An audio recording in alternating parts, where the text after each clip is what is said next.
go in a different direction. So, Clearville County Career Technology Center is comprised of 5 sending schools right in and around Clearville County, very close to Center County. So my drive here was about 40 minutes, something like that, which included Clearfield, Kernersville, Machina Valley, Phillipsburg, Osceola, and West Branch. We are a half-day program there, okay? Where we have juniors in our morning session, seniors in our afternoon session. We have some at-risk students that come in 9th and 10th grade. They're accepted into our programs with vacancies. And we have 15 secondary and 3 standalone adult education programs. Our student enrollment is just under 400 between our AM and PM session and our adult students. So, time to get to know you guys a little bit. So, how many of your teachers from the CTE setting? 1, 2, 3. How many teachers from the CTE setting? See how you are coming in late? So how many of your teachers like 1, 2, 3? That's it, perfect. That's right. How many CTE administrators? 1. Okay, so then what are the rest of them? Well, I'm actually an integration teacher. Math Are you? Integration, yeah. That's awesome. I'm going to be really, we're going to pick each other's brains in here if you don't mind. Is that okay? That's cool. Because, I'm always looking for ways to learn. How about you? I don't think you raised your hand. I did post-secondary administration. Post-secondary administration. Awesome. Who else didn't raise their hand? I'm an instructional coach. Instructional coach. So that's perfect, too. Yes? I'm a high school assistant principal. Nice. So you guys are all looking at that integration thing, too. I talked to you a little bit. And your initiative is pretty neat. You have a junior-senior program that you're looking at sending your students to. You're integrating a lot of stuff and 9th and 10th grade right now, working your way up through. That's awesome. Anybody else? Okay. So here are the challenges that we faced whenever I took over. I came in originally as a principal, ended up moving to the executive director position, but of course time was probably our biggest issue. Money is always an issue. Okay, training and buy-in. And when I talk about buy-in, I'm talking about buy-in from our staff. Our staff really struggled with this whole thing. You're talking about people coming straight out of industry, didn't go through the traditional, going to college and going to learn all these things, go through the traditional route of becoming a teacher and understanding what writing curriculum and all that stuff was. So as soon as I said we're going to start integrating math and English into our programs, they looked at me and said, yeah, right. So anyhow, the biggest issue that we kind of faced, giving you some background, was that I had to sit down and start convincing our group of superintendents. At that point, we had 6 sending schools, but the problem that we ran into was the student arrival and departure times only allowed for approximately 65 minutes of what I call common golden instruction.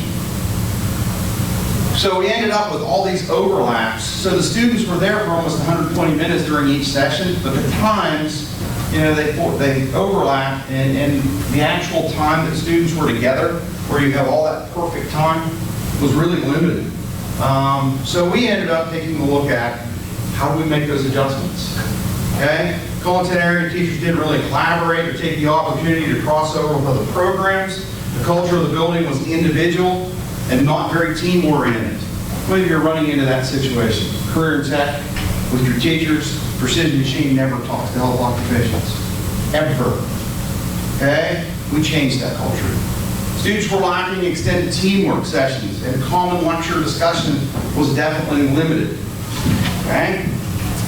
So beyond that, we had many meetings with setting school superintendents and phone calls with principals to accomplish the 2 most important things associated with time.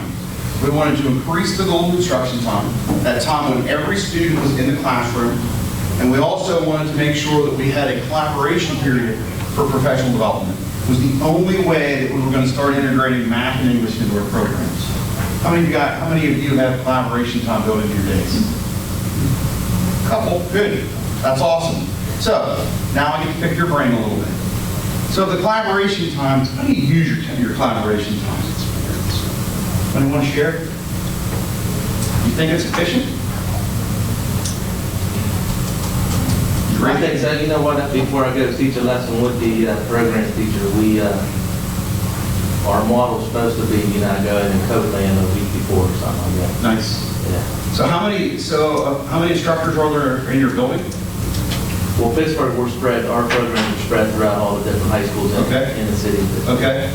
So we got about 22 or so. So you have to try to collaborate with all those programs that are in completely different buildings? Yeah, so I'll go to a different school almost every day, which is nice, because I deal with. So you like that? Yeah. Okay. Yeah. Anybody else? Go ahead. I'm an English teacher, Yeah. so I collaborate. Well, our collaboration is just with English teachers. We just started working with teaming with our technical programs. Nice. So the reason I came to this one is because I'm currently working with a precision, I'm on the truck fixer. Diesel mechanic? Diesel mechanic, thank you. Mhm. I'm so sorry. Yeah, truck fixer, I like that one.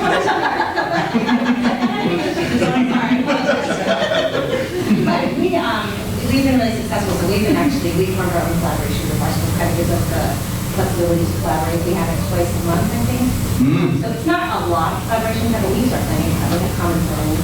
Nice. So we've been team teaching for the past 2 years, just doing like conflict resolution and English language arts. Yes. And it just is all relatable. Like we just started finding that audience and tone and all of that stuff is super important to people in the field because they have to communicate with their audiences, and writing skills, and communication skills. So it just works. And so we're building it. We're just starting. So it's just sweet. So isn't it amazing to think about, our students today? How do they interact? Huh? How do they interact? That's it. So it's our jobs to make sure that they understand when they hit the industry. You've got to be able to interact. You've got to be able to talk the language. So that's really good. Anybody else with collaboration talk? Every year we have to do an integration project with another class, shop, or something. I'm an academic teacher, Mm-hmm. and it's not limited, like, a couple academic teachers can go together, a couple technical teachers can go together, but they really prefer the academics mixed with technical, Mm-hmm. which makes sense. So Sure. everything. So how resistant are your technical teachers to this whole thing? It depends which ones. Okay. And I'm with you. it depends and you always see, like, the English teacher almost always goes with, like, the advertising teacher. Yeah. On principles of technology, I mix with a bunch of different ones, but typically it's the machine teacher. The computer CIT guy doesn't really get anybody else to venture into his world, so. But it definitely, they give us time to work on it. Once a month, they give us about 2 hours to work on it. And at the end of the year, we all do presentations on what went well, what we should do better next time, that sort of thing. Right. We've done it for the last 3 or 4 years, though, even before it was a requirement, everybody integrated together anyway, so. Right. Anybody else want to share about their collaboration? No. You said you collaborate. Oh, we don't Oh, you have a don't common have- collaboration. You don't. So, the thing I keep picking up here is, you told me monthly. How many of you believe in the whole idea that the more you talk to your colleagues, the better you become? Absolutely. And I'll tell you what, it took me a long time to buy into that whole thing. But, whenever we created a collaboration period for professional development, and I tried to sell it to the superintendents, they looked at me and they're like, yeah, right, how are we going to pull this one off? I said, give me your schedules and let's start adjusting. So in 2016-17, we went from 112 1 hour 52 minutes of common instruction time with all the schools present, okay, to, and 190 minutes, 3.16 hours of total classroom time per session, okay? Then we turned around in 2017-18 and went to 125 minutes, 2 hours 5 minutes, of common instruction time with all schools present, 140 minutes of total class time. And then we added 45 minutes of collaboration daily in our building. That's what every one of our areas, or every one of our content areas, plus now we have math and English. Okay, so we were able to do that just because we started to get the buy-in from our superintendents. So the change from 2016 to present, 13 more minutes daily doesn't seem like very much until you add it up, and you end up with 39 more instructional hours a year. 135 more minutes of guided planning time, which they didn't have. 150 minutes less of student monitoring. That basically means whenever your first group starts to leave, what do your instructors do immediately? As soon as that first group says, whoop, so-and-so dismissed at this time, what do your instructors do? Shut down. They don't have them all, they're done. So it ends up being career tech does what? Monitors kids. 80 minutes of guided collaboration per week. We have more option for that, but we still ended up with, that is where I guide that whole thing. Okay, so we look at our daily, basically the way our day looks. We go from about 8 to 8:20 with our students arriving. Every one of our students are gone by 10:35. And we start with a collaboration period that runs from 10:35 to 11:15. And I have mandatory collaboration 2 days a week. 3 days a week they get to collaborate on their own with each other.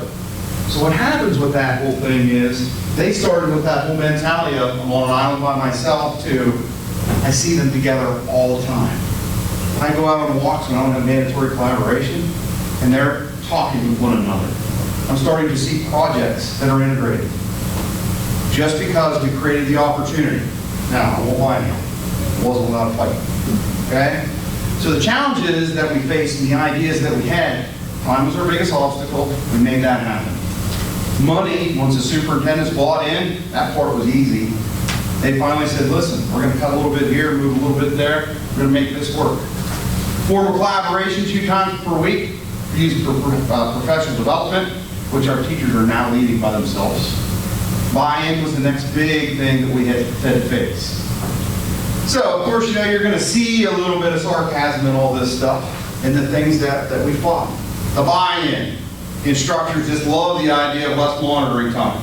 They didn't have to worry about students anymore because they wanted that more plan time.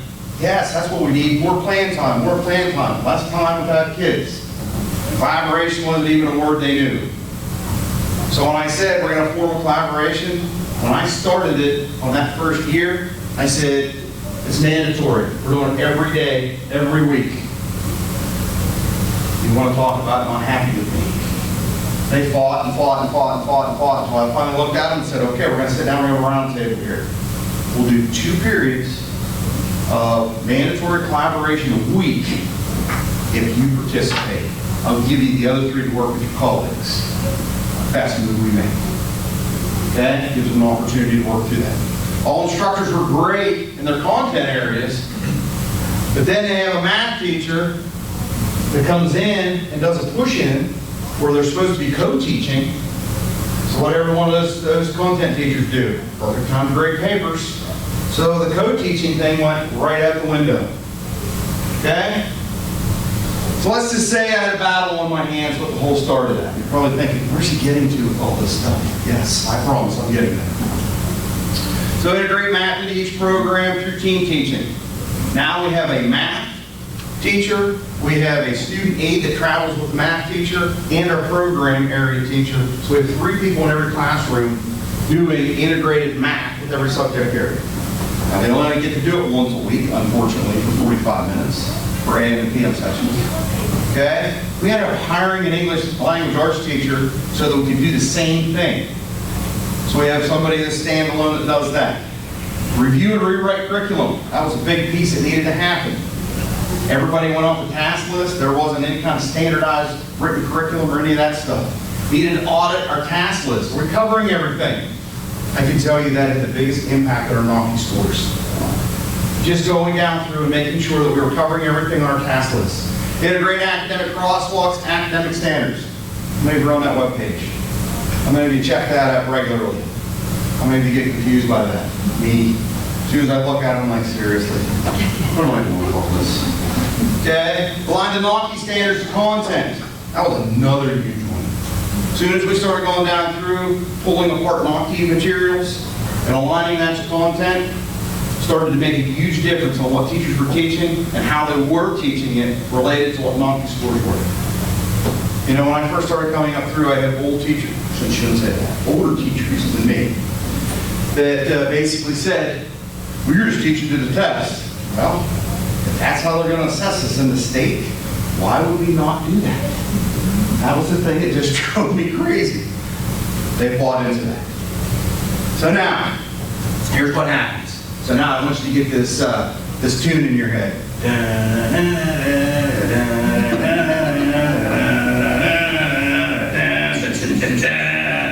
Enter Sandman, you know that? Absolutely.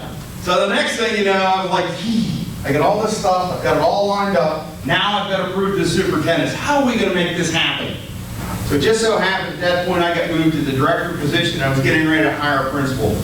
And the next thing you know, enter Sandman. There he was. He came rolling in, and he had an understanding of Google that I have never seen in my life. Google for me is, guess what? I can look all kinds of stuff up on the internet using Google. It's awesome. He took me to Google Apps, or took the staff to Google Apps. It was absolutely insane. So what he did was he started preparing, or I guess organizing everything associated with that. Unfortunately, Matt Kepler has moved on.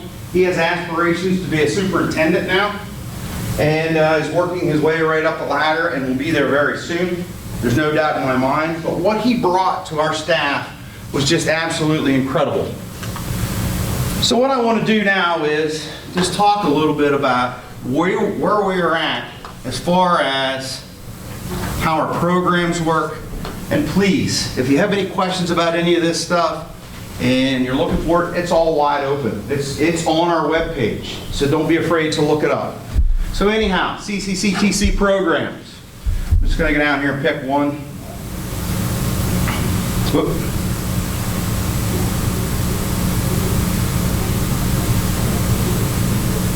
Take automotive, for example. So if we go down through and we take a look at automotive mechanics, and we have a curriculum map on here. So if we take a look at a curriculum map, ends up being a whole lot, not a whole lot different than what you're going to see like PDE was. But the thing is, they use this, and what we've done is we've done a scope and sequence initiative. And the scope and sequence initiative, when he started putting this whole thing together, he created it as checkboxes. And I'll go through this and I'll show you how this all works here in a second. But anyhow, the teachers basically go in and they decide what they're going to do week one. That's all I asked them to do. Weekly lesson plans to create a scope and sequence, and we're going to start tying a bunch of things to it. So when we tie those things to it, first of all, like Intro to Auto Mechanics, week two. Orientation is a subcategory that it fell under. Then we have the automotive task list. I know, where's all the English stuff at? Where's all the math stuff at? Well, also with that, if you look down at the bottom, you'll see right down here, PA math standards. If you go to week 3, basic addition, subtraction of decimals, all associated. Goes along over there, automatically populates the standards that go in there that are associated. So what we've done is we've created something that is extremely easy for our teachers to use. Same thing here.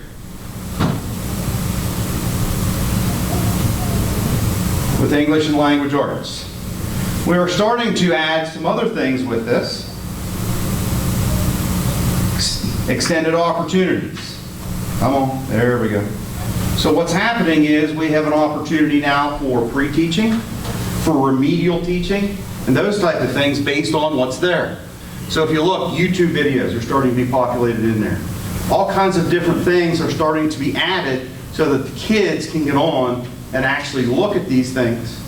We take our student aides, they sit down with the students, and when they sit down with the students, they can front load lessons just by showing the video. Okay? And this stuff is all on our webpage, a work in progress. We're starting to get there. Monty Prep's coming. Okay? A lot of things that are tied right in with that. They're starting to understand that there are connections associated. Okay? So now,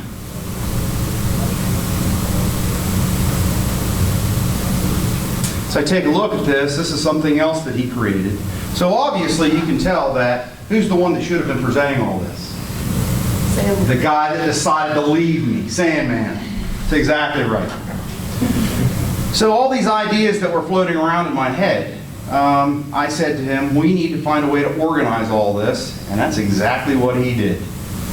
So how many of you are proficient with Google Docs, Google Apps, Google all that stuff? So do you understand where we're headed here with all this? Okay, so now, to kind of give you an idea, this is my page, so if I go to automotive, I could take a look at everything that is here and how we organized everything, and our teachers have a one-stop shop. They stop, they go, all the program forms are here, scope and sequence. Let's go down and take a look at it. Of course, I have access to it. So, here's what the teachers see when they're getting ready to do their planning. Okay, first thing they do is they choose their week numbers. I'll go right through here and do one. Teacher will look at this whenever they open up their lesson plan and say, where did this come from? Week 12, I'm just going to pick one. Lesson description. Let's do breaks.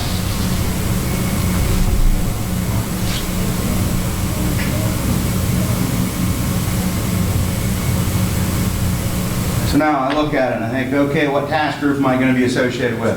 Everybody see it? 600, breaks. And we go next. Now it's like, okay, what are the automotive tasks associated with it? Well, I was on 6, right? So if I was on the 600 series, let me go down to 600s here. Okay, so now I've got measure brake pedal height, travel, free play, okay, master cylinder checks. So I could go through and say, yep, we're going to cover that. Yep, we're going to cover that. Yep, we're going to cover that. Yep, we're going to cover that. Okay, once that's done. So what am I connected to right now? Does anybody know? Anybody know what that is? Huh? Spreadsheet. Spreadsheet, but your task list. Yeah. Okay? So now what are they doing every time they're putting in one of those scope and sequence sheets? Auditing their task list. They have an idea on what they're doing. Next. Oh, look here. Math skills. ELA skills. So what are the type of things that can be put in right there? What are the connections? Anybody know? Yeah, I just did a lesson on micrometers last week. There you go. Measuring rotors. Perfect. Awesome.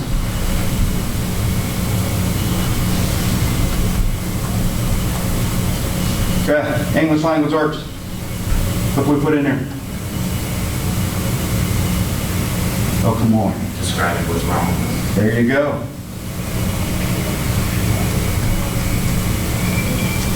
Explaining the process of replacing the brakes and the brake pads. Conflict resolution. What's that? Conflict resolution. Yes.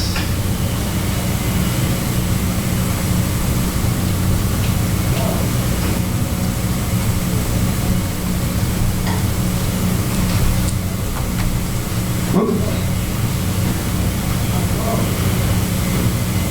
Fat fingers got one, huh?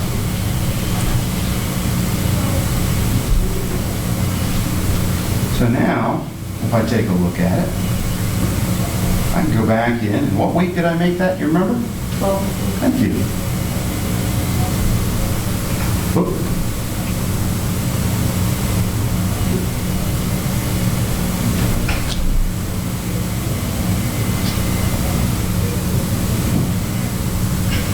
So now I take a look at week 12. And what are our English and math teachers able to do? Why is this freezing? Oh boy. Okay, anyhow, you get the idea. So then we take a look at it and we see math content. And math content associated with it goes in, and what are our English and math teachers able to do at that point? They know exactly what's happening in there. So they're able to start relating that whole thing. Then they start having conversations associated with what does it look like to, or how am I going to teach this whole thing? So now that goes to the integrating math and English piece. Okay?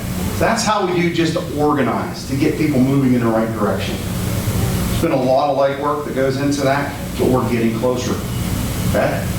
So now, how many career tech teachers do we have in here? 1, 2, kind of. Okay. So when you're integrating math and English and somebody's asking you to do that, and you start looking at the content area, and those contents that are associated, how hard is it to integrate that stuff if you're thinking about it? So what's your program area? Networking. Networking, okay, so networking. So if it's going to be fiber optic cable, okay, I'm going to throw that out there as an example. And you're running fiber optic cable for an entire building. What math can you integrate into that? I mean, there's basic math for calculating what's going to be geometry for the road. Pretty much the sky's the limit, isn't it? I mean, when you start thinking about how much material you need and all that stuff, how about voltage drops and those type of things? You worry about that with fiber optic cable? What's that? Voltage drops and those type of things, you worry about that? With other cables. With other cables you do. Sure you do, electricity and those type of things. What kind of English things could you put together?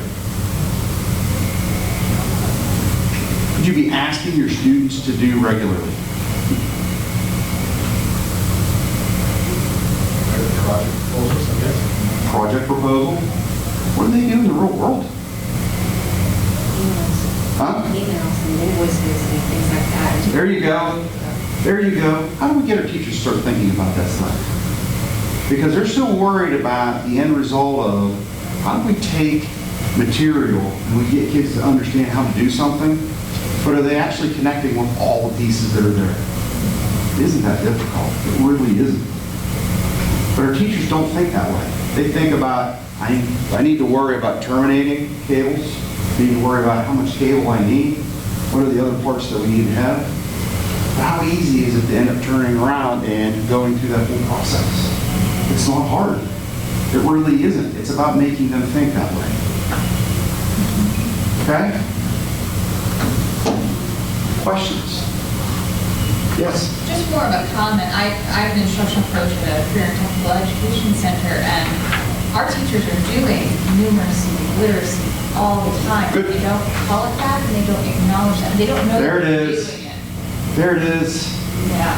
So how do you get them to start talking that language? Well, we did some common professional development so that there was a common language to Good. be used. But I'm wondering if I gave them a setup like you did with the English and the math, if they would be, you know, what I might get in there, but what might be missed by what's actually happening in the classroom. You know, the bottom line to me is just getting them to think about all of it. It isn't necessarily about, you know, you have to come up with that perfect solution. What is the perfect answer? You know, when I started looking at standards, I looked at one earlier today. It was in auto and collision repair. And it basically says irrational and irrational numbers.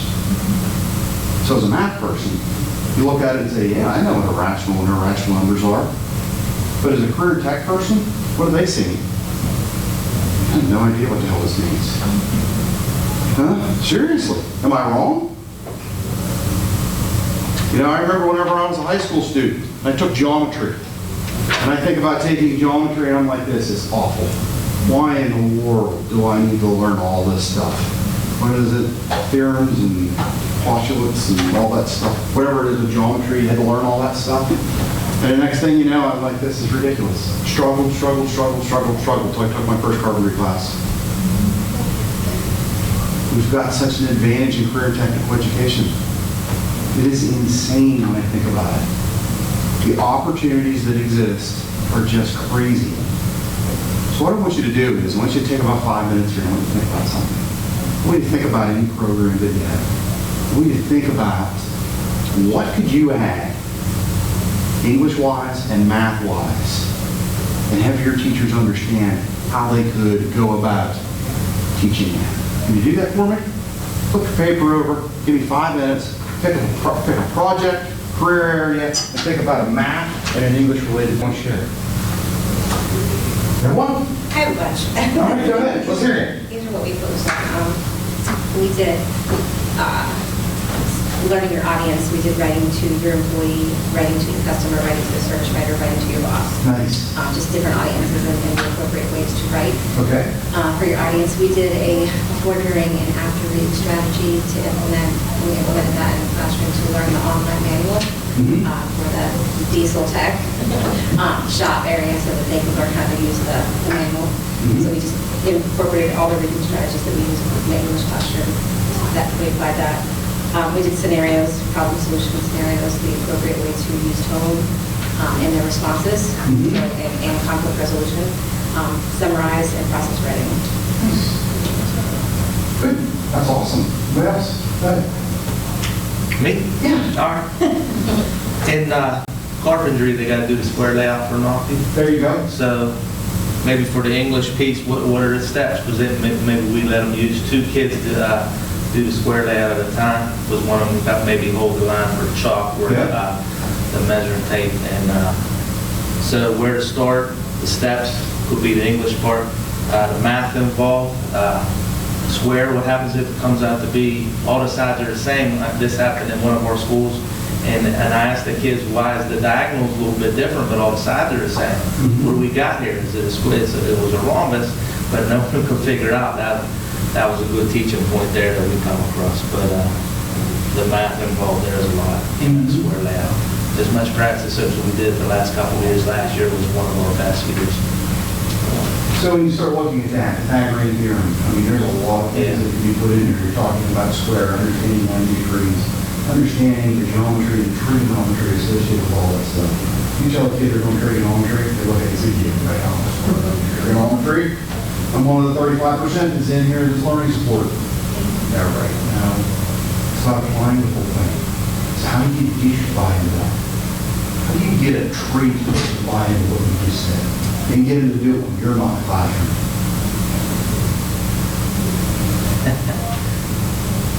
Carpentry is pretty easy, them guys. They buy into it, but maybe some of the other teachers, I don't know. Administrators? Yeah. How many administrators in here again? How do you get them to buy in? Me, professional development. Yes, with the- okay. With the understanding, clear understanding that the only academic integration we are talking about is what's already naturally embedded in their content and their program of study. And just don't overthink it, like you said. You know, Right. just like, this is already happening, you're already doing it. We just have to document it. Right? And so, So is it really that difficult to integrate this stuff? it really isn't. I mean, I'm a teacher, but I have found many teachers are much more receptive. It's really not hard. It's just the minute you say academic integration, they wig out. Oh, absolutely. I mean, you know, in general. And one project that I was thinking of when you were, had a welding teacher that used to build fire pits with the kids every year, but they never thought about the academic components to it. And so we documented it one year of the design and the research, the design, the presentation, and all of the math when you talk about the Pythagorean theorem and trigonometry that was involved, and they had no idea what they were doing until after. And I get a kid that basically took 8th grade math as their last Yeah. math. You tell them they just did trig? Yeah. What's that kid doing? And the kids, but some of the buy-in is not just the teachers, it is the kids, and that the teachers can then see that the kids can do it Yes. is a big piece of it as well, because they've already got their own mindset. I have so many kids with IEPs and SDIs, how am I going to do all that? I can't do all that. You know, but then when they see them actually perform, it's a big game changer, and then the teacher then has to believe in their own program and their own students, and that's really the biggest game changer. If you don't mind me asking, what's your background? Well, I'm a director. Yeah, I know that, yep. Right. You came, did you come out of the classroom? Yes, I did. And you came out of a career tech classroom? Yeah. Okay. And so in Florida, that they were preaching academic integration 20 years ago. Absolutely. And so I was very involved for the beginning grounds of that in Florida years ago. A lot of people think the southern states are behind, and they're actually not when it comes to career tech. They're actually way ahead. We never use the word VOTech. I come up here and I'm like, where am I? Yeah. You know, that just didn't exist, and that was a big change for me. And then, yeah, I've been involved I was in the classroom 10 years before I moved into administration, so I have a solid foundation. So as administrators, somebody here, how many administrators, a lot of the teachers that gloss over their academic components? Meaning that just kind of blow right by it and get more focused on what they're doing hands-on. I think it comes down to expectations. Expectations of your teachers. Who else got one for me? Go ahead. You go. Like I said, I come from the academics, so That's okay. trying to come up with something and really, could be used for any shop, that coming up with an estimate for building materials, for how much wiring you need to run electricity in a house, how much ductwork you need, how much material you need to make ductwork. So if someone were to ask you, Any of that mathematically, like, could get super involved with how much you're doing. so if someone were to ask you to go in and teach a career tech course, would you do it by yourself? Could I teach a career tech course? I'm just asking. Heck no. But you know what you just did? How many ideas did you just give me on things you could teach kids? I don't know, 2 or 3. Easy. We can do it for 5 minutes. So these people that already have that background, there's no way they're going to tell me that they can't come up with ideas. You have one idea? Very similar to what we've already talked about. Cost of material, communicating, email, face-to-face conversation, working with and collaborating with your colleagues or your superior in that kind of environment, Yeah. things like that. Sure. That's awesome. So the biggest thing that I did was I just set expectations. So when we had, collaboration time, the expectations were very simple. You're going to come in here with something, and you're going to tell us how we're going to integrate. Now, all of a sudden, the math and English teachers that we have, they're sitting there and they're writing like crazy because they understand that they can come in, they teach their standard as they would teach it, just like they learned it. And now, what happens with the career tech teacher? They say, this is how we integrate. It's a great model. Yes? Can I do that? Honestly, this is something that my partner and I started last year. He teaches downstairs and I teach up in the English wing. So you both are English teachers? No, he's the diesel guy. Yeah, okay, And I'm the okay. English teacher. That's right. And The truck fixing guy. Truck fixing guy, yeah. Yeah, okay. So we started doing our integration. Those diesel boys will come to my classroom because it's all inclusive, it's all in school. Nice. And they would be totally uninterested and completely disconnected from my objectives as an English teacher. And then when they saw me down there team teaching with the diesel teacher, it connected the why. So they always ask me, why is this important? Am I ever going to have to use this in real life? When am I ever going to have to do process writing or anything? They're getting it, and they're more involved now. They're like, oh, so we're doing the same reading strategies down in diesel about school. Okay, I get it. Or, oh, we're using the same process writing that we would for an essay down in diesel.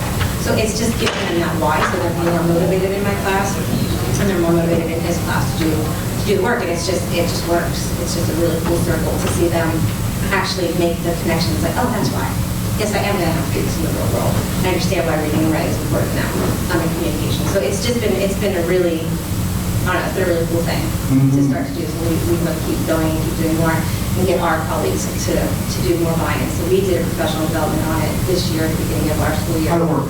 It went really well. We had a lot of people with a lot of questions, a lot of people emailing and trying to meet up with them. So our admin really wants to get involved in allowing that collaboration time and growing that collaboration time and do more professional development. So it's so worth it. It's so worth it. I just want to do more. So here's the thing that always makes me chuckle. We end up with, how many of you heard the saying, career tech is dumping ground for kids? How many have heard it? It's changing now. Oh, I do. I love it. I love it. I love what's happening. I mean, I'm crazy all excited about it. So you being an English person, grade level, or technical written on? Oh my God, that was what we just did the lesson on. They're on like such high level reading, like 12th grade level. College 14. level. Is it 14? They're all college level. College That's level. what they don't understand, that what you are reading in a technical manual is far more complicated than what you're reading in the Great Gatsby 100%. or some of the literature that I teach. Yep. So you don't realize the literacy skills that you possess beyond the high school level. And it's it's putting that and empowering them in that knowledge to make them know that they're capable and able to read a technical manual on a 14th grade level, to understand that you can also then apply those skills and abilities to a piece of literature. 100%. Those are the connections we've worked on this year. And it seems like the more we talk, we're like, oh my gosh, then we have this, and we have this, and then we have this, and it's growing. So it's really beneficial. Interpretation text is the biggest piece of 12th grade. Tech kids, it's the biggest piece. And nobody seems to understand that. So now you take a teacher that's all they've ever known. You were to ask them, so were you good at math in school? I was well over. I'd like you to write a letter to your parents, but I want to prove it first. If I had a red pen, I would embarrass them, you know? Just those type of things, that's not the point. The point is, can they interpret what they're supposed to do? Do they understand all the symbols associated with it? And it's about getting those teachers to understand, listen, you're not teaching at an 8th grade level here. Regardless of what it is, you guys have the hardest job there is. For you teachers that are out there, teaching in a career setting, I think, is the most difficult, but it can also be the most rewarding. Just for the simple fact that, you know, you've got these kids coming in with disabilities. You've got kids coming in with low expectations, low self-esteem, and you're building them up. Building every single one of them up. I just think it's absolutely amazing. So now when I look back at my model, and I'm probably going to be a little bit short here, but when I look at the model that's been integrated, and we're having a very small conversation here, now you take a bunch of tech teachers, put them all in a room and start having this conversation, what do you think's happened to our instruction with just a small conversation? I'm sure you all thought you were going to come in here and say, oh, he's got doing strategies for math. Oh, he's got doing strategies for English. It has nothing to do with strategies. It has to do with having the conversations. What are you going to teach? Oh, how does that relate to this? How does it relate to that? And we are having tremendous success with all that stuff. Okay? Just because we sit down and have a conversation. Who else has thoughts? I'm learning from you just like you guys are learning from me. That's what it's about. Anybody else have thoughts? Just so you know, I came in to see the Google Sheets. Oh, you did? Sorry. I'd heard about your principal.